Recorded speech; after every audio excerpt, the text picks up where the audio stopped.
दुनिया के हर कोने में कुछ राज, कुछ कहानियां छुपी होती है। ऐसी कहानियां जो समझ के बाहर होती है।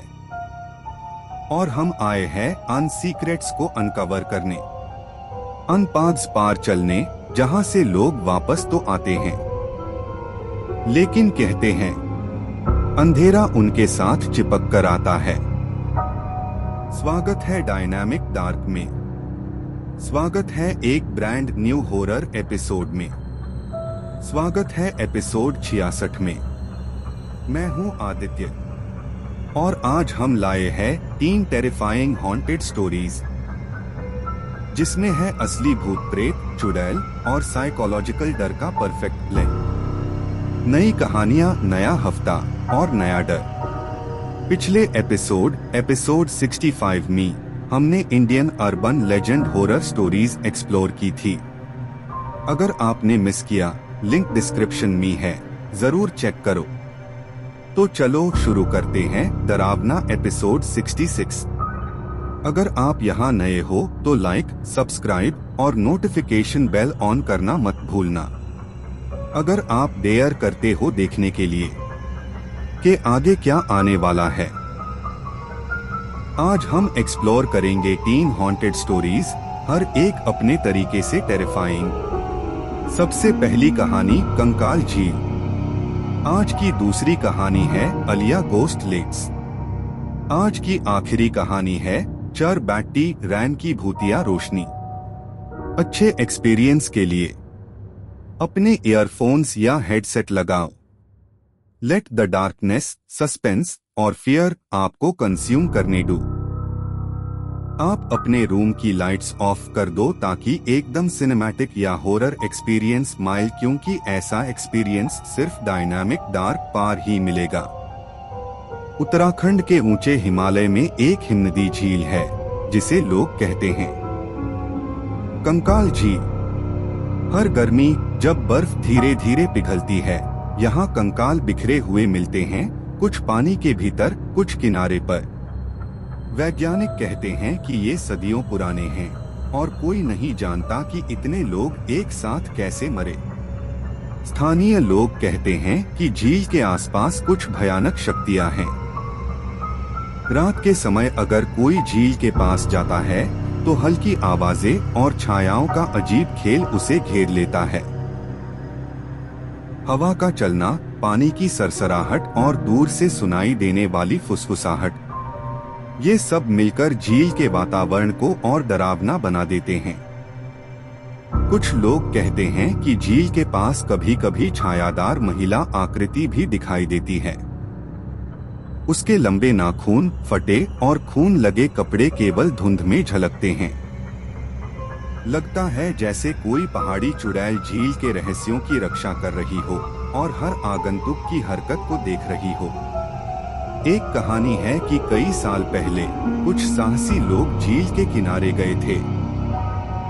जैसे ही वे बर्फ और पानी के बीच पहुंचे, उन्होंने देखा कि स्केलेटन्स हल्की रोशनी में चमक रहे थे और हर कदम पर उनके आसपास की छायाएं तेजी से हिल रही थीं। उनके पैर के निशान झील के किनारे खत्म हो गए और हवा में केवल फुसफुसाहट सुनाई दे रही थी, जैसे कोई उन्हें अंदर बुला रही हो। रात के गहरे समय में झील का दृश्य और भी डरावना लगता है। कुहासा हर चीज को ढक लेता है और आप महसूस करते हैं कि यह जगह सिर्फ पानी और बर्फ नहीं है, बल्कि यहाँ की हर चीज जीवित है। छोटे छोटे संकेत, पानी में हल्की तरंगे, हवाओं का अजीब रुख, कंकालों के किनारे अचानक चमकती छायाएं, ये सब बताते हैं कि झील अपने आगंतुकों पर नजर रखती है। कभी कभी धुंध के बीच से चुड़ैल की परछाई अचानक दिखाई देती है। उसके लंबे नाखून और फटे खून से सने कपड़े केवल पल भर के लिए दिखते हैं, लेकिन उसका डर पूरे वातावरण में फैल जाता है। आपको ऐसा लगता है जैसे झील और उसके आसपास की सभी छायाएं और चुड़ैल आपको गिन रही हैं, आपकी हर सांस और हर कदम। सुबह की पहली किरणें जब बर्फ और कंकालों पर पड़ती हैं, तो दृश्य और भी अजीब और भयानक हो जाता है। फुटप्रिंट्स, कंकाल और कुहासे का मिश्रण आपको यह एहसास कराता है कि यह जगह केवल झील नहीं बल्कि एक जिंदा भयानक स्थान है, जहां अब भी छायाएं और चुड़ैल घूम रही हैं और हर नए आगंतुक की निगरानी कर रही हैं। और यह डर हमेशा साथ रहता है। कहते हैं जो भी रात में झील के पास जाता है वह शायद वहां की भूतिया छायाओं और चुड़ैल के शिकार बन सकता है। इसलिए अगर आप कभी कंकाल झील जाएं तो सावधान रहें, क्योंकि यहाँ हर कदम पर जीवित डर और रहस्य आपका इंतजार कर रहा है। स्थानीय लोगों का मानना है कि यह झील शापित है। रात के अंधेरे में अगर कोई इसके पास जाता है तो उसे हल्की फुसफुसाहटें और अजीब आवाजें सुनाई देती हैं। कई लोग कहते हैं कि ये आवाजें सिर्फ हवाओं का खेल नहीं हैं, बल्कि पिछली सैकड़ों आत्माओं की चेतावनी है। कुछ साहसी यात्रियों ने रात में झील के किनारे कदम रखा। जैसे ही वे आगे बढ़े, उन्होंने देखा कि कंकालों की छायाएं हल्की रोशनी में हिल रही थीं और पानी की सतह पर कुछ अजीब प्रतिबिंब दिखाई दे रहे थे। हर कदम पर ऐसा लगता था कि कोई अनदेखी शक्ति उन्हें देख रही है, हर आवाज, हर हल्की सरसराहट पर ध्यान दे रही है। स्थानीय लोग बताते हैं कि झील के पास कभी-कभी छायादार चुड़ैल की आकृति भी दिखाई देती है। उसकी लंबी भुनियारी, फटी खून से सनी पोशाक और लंबे नाखून केवल धुंध में झलकते हैं। लगता है जैसे वह झील के रहस्यों की रक्षा कर रही हो और किसी भी आने वाले को चेतावनी दे रही हो। रात के समय झील का दृश्य और भी भयानक लगता है। कुहासा हर चीज को ढक देता है, पानी की हल्की लहरें अजीब आकार में हिलती हैं और छायाएं अचानक गायब हो जाती हैं। कभी कभी आप महसूस करते हैं कि चुड़ैल झील की सतह पर उभरती है, केवल पल भर के लिए, और फिर गायब हो जाती है। इससे ऐसा लगता है कि झील में अब भी भूतिया ताकतें सक्रिय हैं। सुबह की पहली किरण जब बर्फ और कंकालों पर पड़ती है तो दृश्य थोड़ा शांत लग सकता है, पर डर अभी भी मौजूद रहता है। फुटप्रिंट्स, स्केलेटन्स और फॉग का मिश्रण यह एहसास दिलाता है कि यह जगह सिर्फ पानी और बर्फ नहीं है, बल्कि एक जिंदा भयानक जगह है, जहां छायाएं और चुड़ैल अभी भी घूमती हैं और हर आगंतुक की निगरानी करती हैं। कहते हैं जो भी रात में झील के पास जाता है वह शायद झील के शाप और भूतिया शक्तियों का सामना करता है। इसलिए यदि आप कभी इस झील के पास जाएं तो सावधान रहें, क्योंकि यहाँ हर कदम पर भय, रहस्य और अज्ञात शक्तियाँ आपका इंतजार कर रही हैं। एक यात्री था, नाम था अर्जुन।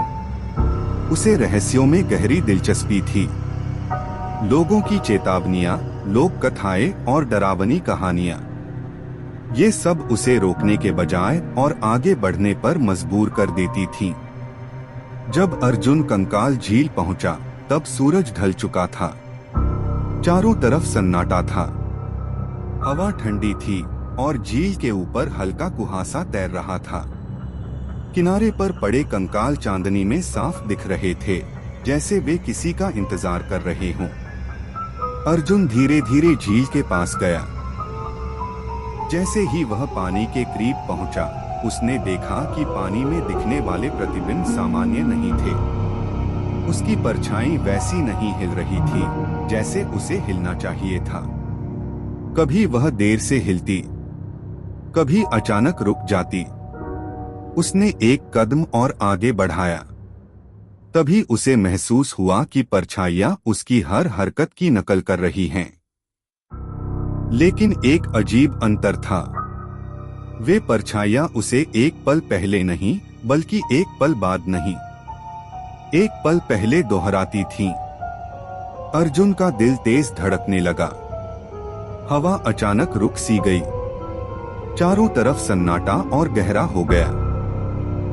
फिर उसे लगा जैसे कोई उसे देख रहा हो। वह मुड़ा। पीछे कुछ नहीं था। लेकिन जब उसने दोबारा पानी की तरफ देखा तो उसका सांस रुक गया। पानी की सतह पर उसकी परछाई के पीछे एक औरत की आकृति दिख रही थी। लंबे बिखरे हुए बाल, फटे हुए खून से सने कपड़े और असामान्य रूप से लंबे नाखून। वह आकृति बिल्कुल स्थिर थी। सिर्फ उसकी आंखें हल्की सी चमक रही थीं। अर्जुन पीछे हटने लगा, लेकिन उसके पैरों के नीचे की जमीन ठंडी और गीली होती जा रही थी। ऐसा लग रहा था जैसे झील उसे अपनी ओर खींच रही हो। उसके कानों में अब फुसफुसाहटें गूंजने लगी। स्पष्ट शब्द नहीं, बस आवाजें, जैसे कोई धीरे धीरे उसका नाम ले रहा हो। अर्जुन। उसने भागने की कोशिश की, लेकिन उसके कदम भारी हो गए। परछाइयां अब उसकी नकल नहीं कर रही थीं। वे उसे घेर रही थीं। पानी की सतह पर दिखाई देने वाली वह औरत अब और पास आ चुकी थी। उसका चेहरा साफ दिखने लगा था, मानव जैसा, लेकिन पूरी तरह मानव नहीं। अगले ही पल तेज हवा चली, कुहासा सब कुछ ढक गया। सुबह जब सूरज निकला, झील फिर शांत थी। कंकाल वैसे ही पड़े थे, हवा वैसी ही ठंडी थी, लेकिन अर्जुन कहीं नहीं था।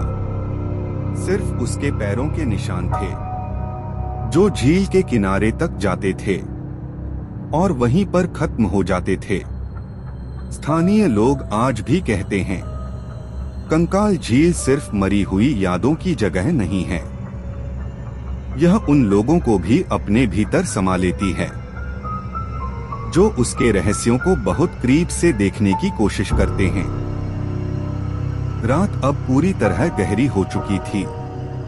आसमान पर चांद बादलों के पीछे छिपता उभरता था और कंकाल झील की सतह पर हल्की बर्फ तैर रही थी। अर्जुन झील के किनारे खड़ा था, लेकिन अब उसे ऐसा लग रहा था जैसे वह अकेला नहीं है। अचानक उसके कानों में एक बहुत धीमी आवाज गूंजी, फुस फुस। अर्जुन ने चौंक कर पीछे देखा। वहां कोई नहीं था, सिर्फ धुंध, बर्फ और चारों ओर बिखरे पुराने कंकाल। उसने खुद को समझाया, शायद हवा होगी, लेकिन तभी वही आवाज फिर से आई, इस बार और पास से। अर्जुन, उसका नाम। अर्जुन की सांसें तेज हो गईं। उसने कभी किसी को यहाँ उसका नाम लेते नहीं सुना था। यह जगह तो सदियों से वीरान थी। फुसफुसाहट अब एक दिशा से नहीं आ रही थी, वह चारों ओर से आ रही थी। झील से, धुंध से और उन कंकालों के बीच से। ऐसा लग रहा था जैसे झील खुद बोल रही हो। अर्जुन ने महसूस किया कि उसके पैर अपने आप आगे बढ़ रहे हैं। वह रुकना चाहता था, लेकिन जैसे किसी ने उसके कदमों पर कब्जा कर लिया हो। हर कदम के साथ फुसफुसाहट साफ होती जा रही थी, पास आओ, डरो मत, हम तुम्हें पहचानते हैं। अर्जुन के दिमाग में अजीब अजीब दृश्य उभरने लगे। अनजान चेहरे, पुराने जमाने के लोग और वही झील जो सबको अपने भीतर खींच लेती थी। उसने जमीन पर देखा। बर्फ के नीचे दबे कंकाल ऐसे लग रहे थे जैसे अभी उठ खड़े होंगे।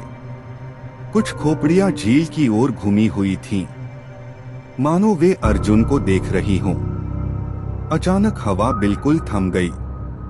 पूरी घाटी में अजीब सी खामोशी छा गई, और उसी खामोशी में एक और आवाज।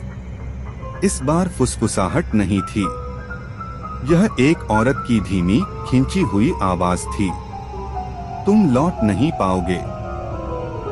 अर्जुन ने झील की सतह की ओर देखा। पानी में हलचल थी, जैसे कोई अंदर से ऊपर आने की कोशिश कर रहा हो। धुंध के बीच उसे एक परछाई दिखाई दी। लंबे उलझे बाल, फटे दागदार कपड़े और चमकती हुई आंखें। अर्जुन की धड़कन रुक सी गई।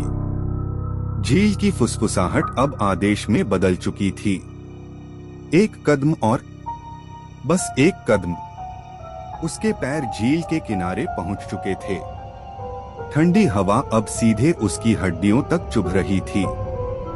लेकिन तभी अर्जुन को एहसास हुआ, ये आवाजें उसे बुला नहीं रही थीं। ये उसे बांध रही थीं, जैसे बाकी कंकालों को बांधा गया था। उसने पूरी ताकत लगाकर पीछे हटने की कोशिश की, लेकिन फुसफुसाहट और तेज हो गई। सैकड़ों आवाजें एक साथ, रोती हुई, चीखती हुई, फुसफुसाती हुई, और उसी शोर में झील की सतह पर बनी परछाई मुस्कुरा उठी।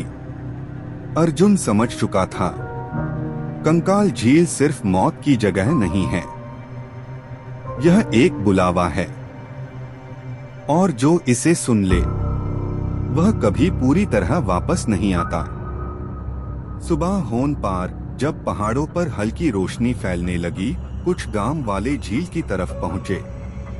रात भर बर्फीली हवा चली थी और झील के आसपास गहरी खामोशी थी। अर्जुन कहीं नजर नहीं आ रहा था। लोगों ने सोचा शायद वह रात में लौट गया होगा, लेकिन झील के किनारे पहुंचते ही सब लोग रुक गए। बर्फ पार पैरों के निशान साफ दिख रहे थे। ये निशान धीरे धीरे झील की तरफ जा रहे थे, जैसे कोई बिना रुके, बिना हिचकिचाए सीधा पानी की ओर चल दिया हो।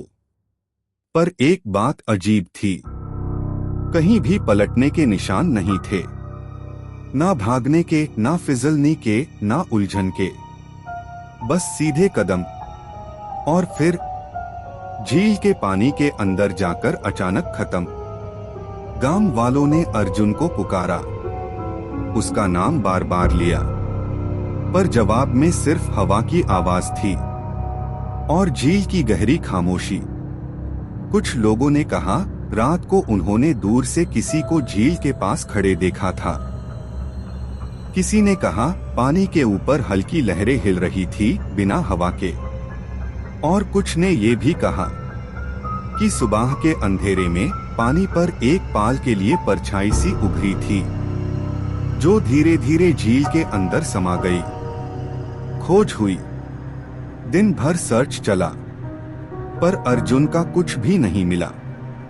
ना बैग, ना कपड़े, ना कोई और निशान। जैसे वह झील के पास आया और फिर कभी था ही नहीं। शाम होने से पहले गांव वालों ने सर्च बैंड कर दी।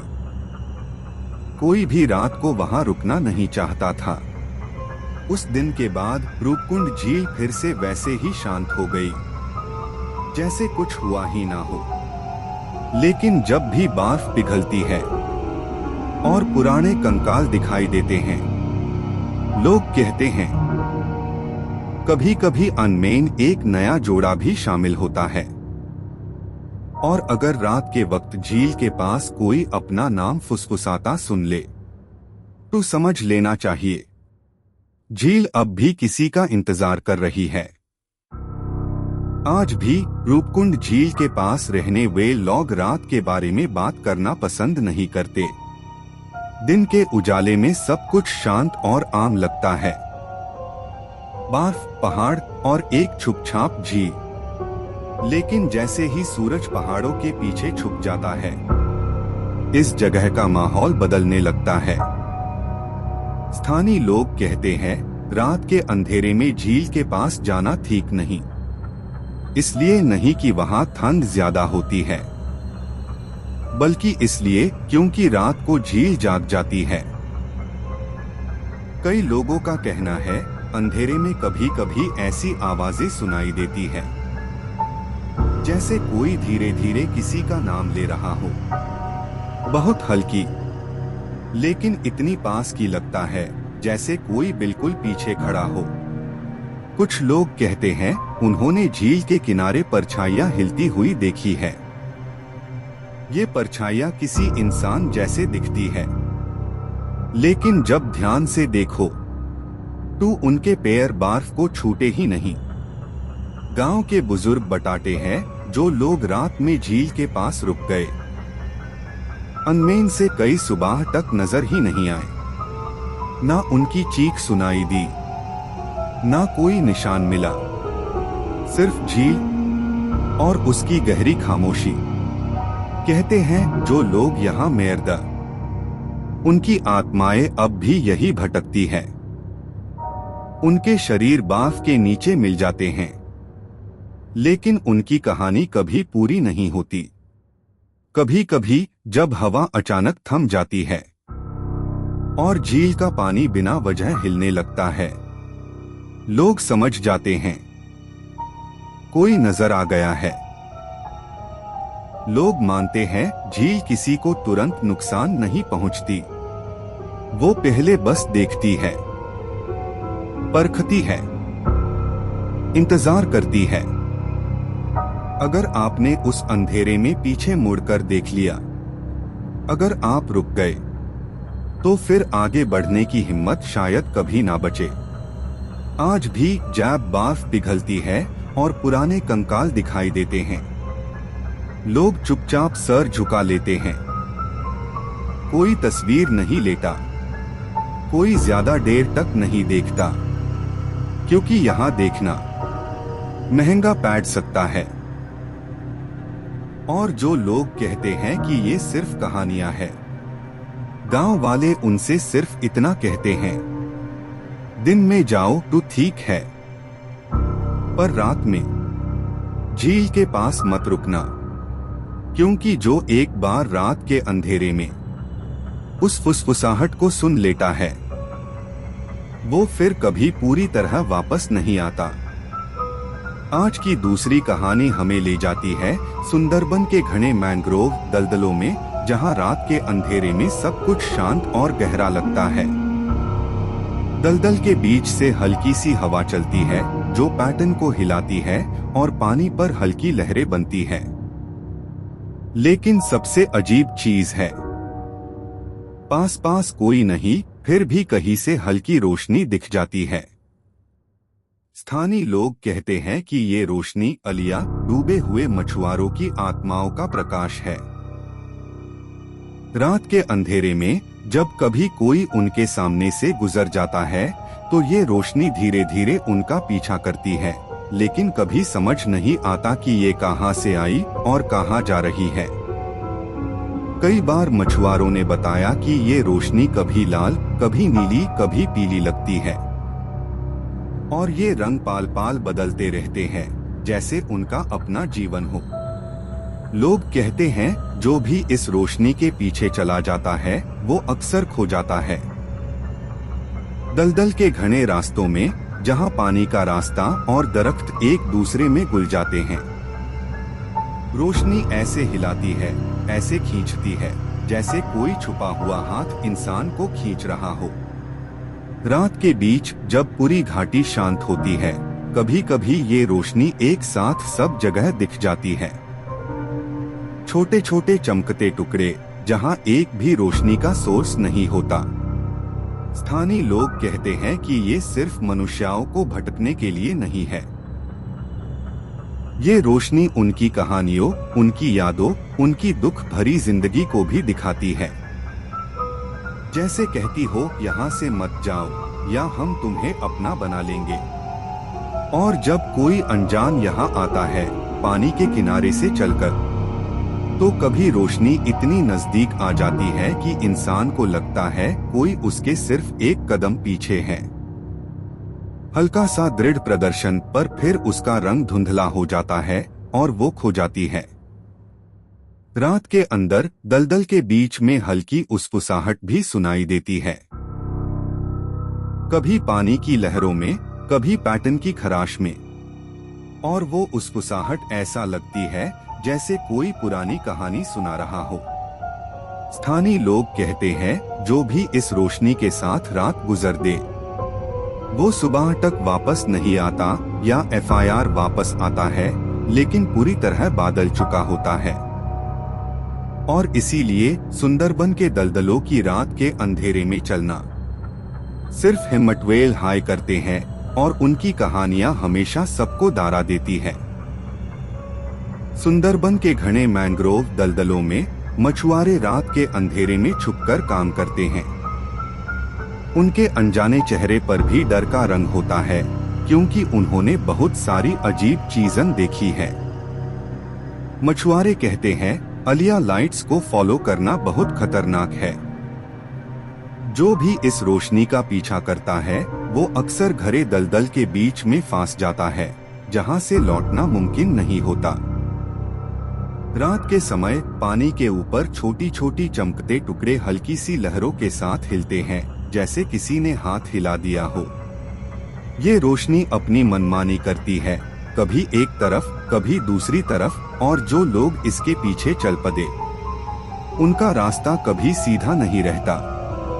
कई बार मछुआरे बताते हैं उन्होंने देखा कि लोग रोशनी के पीछे चलते चलते एक ही जगह घंटे भर तक घूमते रहे, जैसे दलदल ने उनके कदम रोक लिए हो।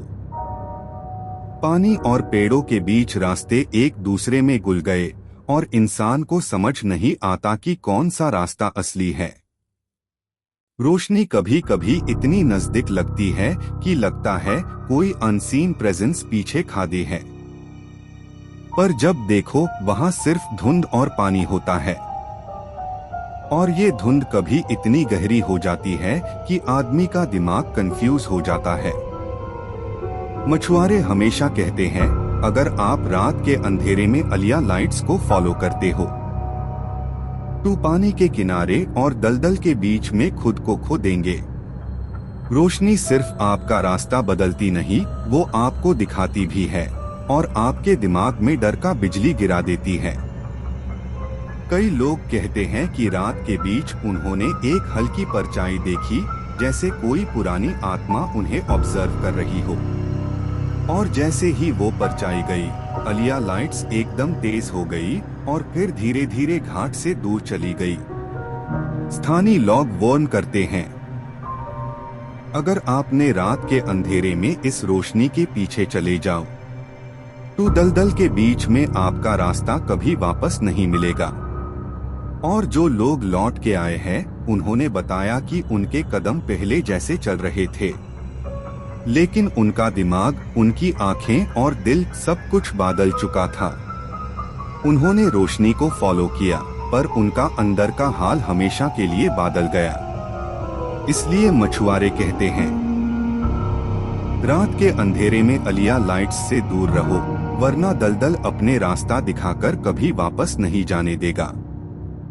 एक मुसाफिर रीना, जो नई जगह देखने का शौक रखती थी, रात के अंधेरे में सुंदरबन के दलदलों तक पहुंची।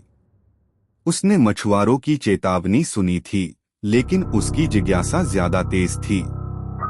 जैसे ही रीना ने अलिया रोशनी को फॉलो करना शुरू किया, उसने महसूस किया कि रोशनी का चलना अप्रत्याशित हो गया। पहले हल्की धीरे धीरे चल रही रोशनी अब तेजी से और अनियमित गति में हिल रही थी। हर कदम पर पानी के ऊपर और मैंग्रोव के जादोन के बीच रोशनी का रंग बदल जाता, कभी नीला, कभी लाल, कभी पीला, जैसे रोशनी खुद जिंदा हो। रीना का दिल तेज धड़क रहा था, लेकिन उसकी जिज्ञासा उसको रोक नहीं रही थी। उसने देखा कि दलदल के बीच हल्की परछाइयां चल रही है, जैसे कोई अदृश्य शक्ति उसके चारों तरफ काम कर रही हो। पहले दूर थी, अब हर कदम पर नजदीक आती जा रही थी। रोशनी जैसे उसके दिमाग को खींच रही थी। उसको लग रहा था कि कोई अदृश्य बाल उसके हर कदम को गाइड कर रहा हो। पैटर्न की खराश, पानी की हल्की लहरें और कभी कभी हल्की उसफुसाहट उसके अंदर डर और जिज्ञासा दोनों को एक साथ बढ़ा रही थी। रीना ने देखा कि अलिया रोशनी का रास्ता कभी सीधा नहीं है। दलदल के घने रास्ते एक दूसरे में घुल गए। हर पानी के चैनल और जादोन का इंटरसेक्शन उसके लिए कंफ्यूजिंग बन गया। और फिर जैसे ही वो एक संकरी जल चैनल में घुसी, रोशनी उसके आसपास तेज घूमने लगी और धुंध घनी हो गई। उसको लग रहा था जैसे कोई अदृश्य शक्ति उसका पीछा कर रही हो। उसके कदम, उसकी सोच और उसका डर सबको कंट्रोल कर रही हो। रीना ने अपनी सांस को धीरे धीरे संभालने की कोशिश की, लेकिन हर रोशनी का झलक उसके नजदीक आता और फिर दूर चला जाता। दलदल का मेज़ और धुंध उसको कंफ्यूज कर रहे थे, और अलिया रोशनी की अनियमित गति ने उसके दिमाग में परमानेंट टेंशन छोड़ दी। मछुआरे कहते हैं, जो लोग अलिया रोशनी के साथ रात गुजर देते हैं, उनका दिमाग और दृष्टिकोण हमेशा के लिए बदल जाता है, और जो जिंदा वापस आते हैं उनका अनुभव इतना विविड होता है कि वो दूसरों को चेतावनी देने के लिए पूरे गांव में कहानियां सुनते हैं। और इसीलिए रात के अंधेरे में दलदल के घने रास्तों में अलिया रोशनी का पीछा करना सिर्फ हिम्मतवेल और अत्यधिक जिज्ञासु ही करते हैं, और अक्सर वो भी सिर्फ एक बार ही वापस आते हैं। जैसे ही रीना रोशनी के पीछे चलती रही, उसने देखा कि लाइट्स के आसपास कुछ काली छायादार आकृतियां हिल रही थी। ये आकृतियां इतनी हल्की और अदृश्य थी कि पहले लगता था जैसे धुंध के अंदर ही कुछ है, पर धीरे धीरे वो साफ दिखने लगी। रोशनी की हल्की चमक में ये छाए पानी के ऊपर और मैंग्रोव के जादोन के बीच धीरे धीरे हिल रही थी, जैसे कोई पुरानी आत्में उसको चेतावनी दे रही हो, यहाँ आगे मत जाओ। रीना का दिल तेज धड़क रहा था, लेकिन उसकी जिज्ञासा उसे रोक नहीं रही थी। पाटों की खराश पानी की हल्की लहरों के साथ छाए धीरे धीरे और ज्यादा निखारने लगी। रोशनी उनके बीच तेजी से घूम रही थी, और हर गति से लगता था जैसे कोई अदृश्य शक्ति उसकी मनमानी को कंट्रोल कर रही हो। कभी कभी ऐसा लगता कि छाए उसके कदम के साथ चल रही है, और हल्की फुसफुसाहट उसके कान तक आ रही थी।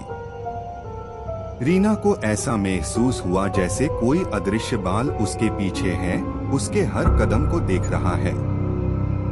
दलदल के संकरी जल चैनल्स में रोशनी कभी तेज हो जाती, कभी धीरे, और छाए उसके सामने घूमती हुई हिल रही थी। पानी के ऊपर रोशनी का प्रतिबिंब और धुंध का घेरा दोनों मिलकर एक मनोवैज्ञानिक तनाव क्रिएट कर रहे थे। रीना ने देखा कि कुछ छाए पानी के अंदर भी दिख रही है, जैसे पानी के अंदर कोई और भी उसका इंतजार कर रहा हो। उसके कदम धीरे हो गए, सांस तेज हो गई, और दिमाग का हर कोना दार से भर गया। मछुआरे कहते हैं, जो लोग अलिया रोशनी के आसपास चलते हैं, उनको कभी कभी हल्की परछाइयां और उसपुस सुनाई देती है, और वो आत्में अपनी पुरानी कहानियां और चेतावनियां सुनते हुए इंसान को वापस मुड़ने पर मजबूर कर देती है। रात के अंधेरे में छाए और रोशनी के बीच का मनोवैज्ञानिक तनाव इतना गहरा हो जाता है कि इंसान का दिमाग कंफ्यूज और दार के बीच फंस जाता है। और इसीलिए रीना ने समझा कि हर रोशनी का पीछा करना सिर्फ उसकी जिज्ञासा नहीं, बल्कि एक अदृश्य सुपरनैचुरल शक्ति। रोशनी और परछाइयां अचानक गायब हो गई। रीना को एहसास हुआ कि वह मैंग्रोव के भूल भुलैया में खो गई है। चारों तरफ सिर्फ हल्की उसफुस और दूर से आती परछाइयां उसका इंतजार कर रही थी। रोशनी की चमक अब दूर तक नहीं जा रही, और दलदल का मेज़ और धुंध उसके दिमाग में दार और कंफ्यूजन छोड़ रहा था। स्थानीय लोग कहते हैं, अलिया रोशनी अब भी दलदल के अंदर तैर रही है, और जो भी उनका पीछा करते हैं शायद वापस कभी ना आ पाए। रात के अंधेरे में अगर आप दलदल के पास हो, तो ये आत्में आपको देख रही है। हल्की उसफुस, पानी की लहरें और धुंध का घेरा सब मिलकर आपके दिमाग में दार और सस्पेंस का माहौल बना देते हैं। ये कहानी सिर्फ याद दिलाती है कि कभी भी अलिया रोशनी का पीछा करना सिर्फ हिम्मत और अत्यधिक जिज्ञासा वाले के लिए ही सुरक्षित है। स्थानीय लोग कहते हैं, अलिया रोशनी अब भी दलदल के अंदर तैर रही है और जो भी उनका पीछा करते हैं शायद वापस कभी ना आ पाए। रात के अंधेरे में अगर आप दलदल के पास हो तो ये आत्मेन आपको देख रही है। हल्की उसफुस, पानी की लहरें और धुंध का घेरा सब मिलकर आपके दिमाग में डर और सस्पेंस का माहौल बना देते हैं। ये कहानी सिर्फ याद दिलाती है कि कभी भी अलिया रोशनी का पीछा करना सिर्फ हिम्मत और अत्यधिक जिज्ञासा वाले के लिए ही सुरक्षित है। वी स्थानीय लोग कहते हैं कि ये चर बत्ती उन मछुआरों और यात्रियों की आत्मेन है जो सालों पहले इस रन में अपनी जान गंवा बैठे। रात के समय जब अंधेरा गहरा हो जाता है तब ये रोशनियां जमीन के करीब तैरती हुई दिखती है। लोग मानते हैं कि अगर कोई इन रोशनियों का पीछा करे तो उसका रास्ता भटक जाता है और वो रन के बीच खो जाता है। कहा जाता है कि चर बत्ती धीरे धीरे लोगों को अपनी तरफ खींचती है और फिर अंधेरे और सन्नाटे के बीच छोड़ देती है, जहां से वापस आना मुश्किल हो जाता है। एक मुसाफिर मीरा उन चमकती रोशनियों को देखकर उनका पीछा करने लगती है। जैसे जैसे वो आगे बढ़ती है चर बत्ती की गति और भी अजीब हो जाती है। कभी वो रोशनियां पास आती है तो कभी अचानक दूर हट जाती है। मीरा को धीरे धीरे एहसास होता है कि वो खुद अपना रास्ता तय नहीं कर रही, जैसे कोई अदृश्य शक्ति उसे अपनी मर्जी से घुमा रही हो। रन का सन्नाटा गहरा होता जाता है और हर कदम के साथ मीरा और ज्यादा अनजान खतरे की तरफ बढ़ती चली जाती है। मीरा ने देखा कि चमकती रोशनियों के आसपास छायादार महिला आकृतियां धीरे धीरे हिल रही थी। उनके कपड़े फाटे हुए और खून से सेंधा, लंबे नुकीले नाखून अंधेरे में चमक रहे थे। उनका चेहरा पूरी तरह साफ नहीं था, जैसे धुंध और अंधेरा उसे छुपा रहे हो। मीरा को लगा जैसे कोई पहाड़ी या रेगिस्तानी यूं चेतावनी दे रही हो, यहाँ आगे मत जाओ। हवा भारी हो गई, सन्नाटा और गहरा हो गया और मीरा समझ गई कि अब वह किसी आम जगह पर नहीं है। अचानक सारी चमकती रोशनियां और परछाइयां गायब हो गई। मीरा को धीरे धीरे एहसास हुआ कि वह रन के बीच बिल्कुल अकेली खादी है। चारों तरफ सिर्फ सन्नाटा था, दूर तक खुला और वीरन इलाका। हल्की सी फुसफुसाहट हवा के साथ उसके कानून तक पहुंच रही थी, जैसे कोई उसे बुला रहा हो, पर दिखता कोई नहीं था। जमीन पर पड़ती उसकी ही परछाइयां अब अजनबी लग रही थी। मीरा समझ चुकी थी कि चर बत्ती ने उसे यहाँ तक लाकर छोड़ दिया है और अब वापस जाने का रास्ता शायद कभी ना मिले। स्थानीय लोग कहते हैं कि चर बत्ती आज भी रन के रेगिस्तान में रात के अंधेरे में तैरती रहती है। ये रोशनियां अचानक दिखती है और उतनी ही अचानक गायब हो जाती है। जो भी उनका पीछा करता है शायद वापस कभी नहीं आ पाता। कुछ लोग मानते हैं कि इस रेगिस्तान में सिर्फ रोशनियां ही नहीं, बल्कि ईड़ और भटकती आत्मेन भी आज तक घूम रही है। ये शक्तियां नए यात्रियों को अपनी तरफ खींचती है और अंधेरे के बीच उन्हें हमेशा के लिए खोदने के लिए तैयार रहती है। इसलिए जब भी रन में रात हो और दूर चमकती रोशनी दिखे तो याद रखना, हर रोशनी रास्ता नहीं दिखाती, कुछ रोशनियां सिर्फ अंत की तरफ बुलाती है। तो ये था end of episode 66 of dynamic dark. अगर ये स्कैरी स्टोरीज और दरवानी कहानियां ने आपको सच में स्केयर किया तो कमेंट्स में बताओ कौन सी स्टोरी ने आपकी रात खराब कर दी। सबसे डरावना कमेंट मेन आदित्य पिन करूंगा। लाइक करो, सब्सक्राइब करो और नोटिफिकेशंस ऑन रखो ताकि आप हमारी नेक्स्ट स्कैरी और डरावनी कहानी मिस ना करो। और ये हॉरर एपिसोड अपने फ्रेंड्स और फैमिली के साथ शेयर करो if they can handle the fear. कोई हॉन्टेड लोकेशन, इंडियन डरावनी कहानी या अर्बन लेजेंड शेयर करना है? कमेंट्स में बताएं। जो आइडिया सबसे ज्यादा लाइक्स लेगा वो हमारे नेक्स्ट एपिसोड में फीचर होगा। एपिसोड 67 जल्द HII आ रहा है, जहां हम सुनेंगे Indian urban legend horror stories और सस्पेंसफुल ट्विस्ट्स, गोस्ट्स या चुड़ैल वाली स्टोरीज होगी नेक्स्ट एपिसोड में। तब तक के लिए देखते रहिए डायनामिक डार्क के साथ, सुनते रहिए डरावनी कहानियाँ। रोज नया एपिसोड आता है 7:45 PM पर।